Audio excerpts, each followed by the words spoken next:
Sugatan ang 3 kabilang ang isang bumbero sa sunog na sumiklab sa Paco, Maynila. Nadamay pa ang ilang kalapit na establishmento sa lugar. Balitang hatid ni Bea Pinlac.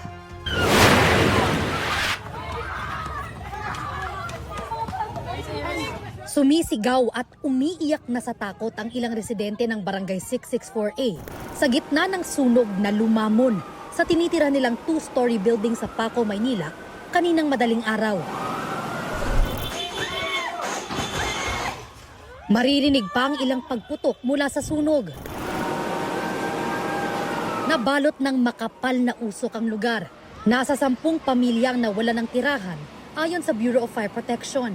Tinaas po namin kaagad sa first alarm kasi puro may mga light materials po doon and then may mga katabi po tayong mga commercials. Sikit na mula sa Visayas, 6 na buwan pa lang nangungupahan doon. Halos wala siyang naisalbang gamit. Wala akong dalang gamit. Wala talaga, walang pera, wala cellphone lang. Wala, iyak na lang yung mga gamit. Wala talaga, gusto ko na umuwi. Nakakatakot, no? Nakakadismaya. Hindi ko alam nung gagawin mo. Mahigpit naman ang kapit ni Darlene sa 6 na buwang gulang niyang bunsong anak. Tulog na raw siya at ang 4 niyang anak nang marinig nilang may sunog sa kalapit na building.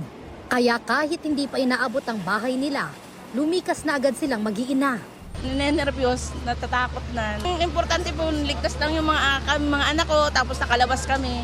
Gumapang ang naglalagablab na apoy sa ilang kalapit na establishmento. Ang isa rito, may nakaimbak pang mga kemikal na ginagamit sa mga swimming pool at spa. Nadamay lang po itong mga commercial na sa harapan natin dahil po doon sa ceiling po, yung ceiling po kasi light materials po. Napilitan po kaming wasakin po ang mga pintuan po nila at saka yung po mga glass po nung opisina nila. 3 ang naitalang sugatan sa sunog kabilang ang isang bumbero. Naapula ang sunog pasado alas 2:30 kaninang madaling araw. Iniimbestigahan pa ng BFP ang sanhi ng sunog pero ayon sa ilang residente, May narinig po akong parang bumbilya na parang sumabog, na parang bote na malakas. Tapos yun na po, nagsimula yung sunog. hindi bababa sa 300,000 pesos ang tinatayang halaga ng pinsala. Bea Pinlac, nagbabalita para sa GMA Integrated News.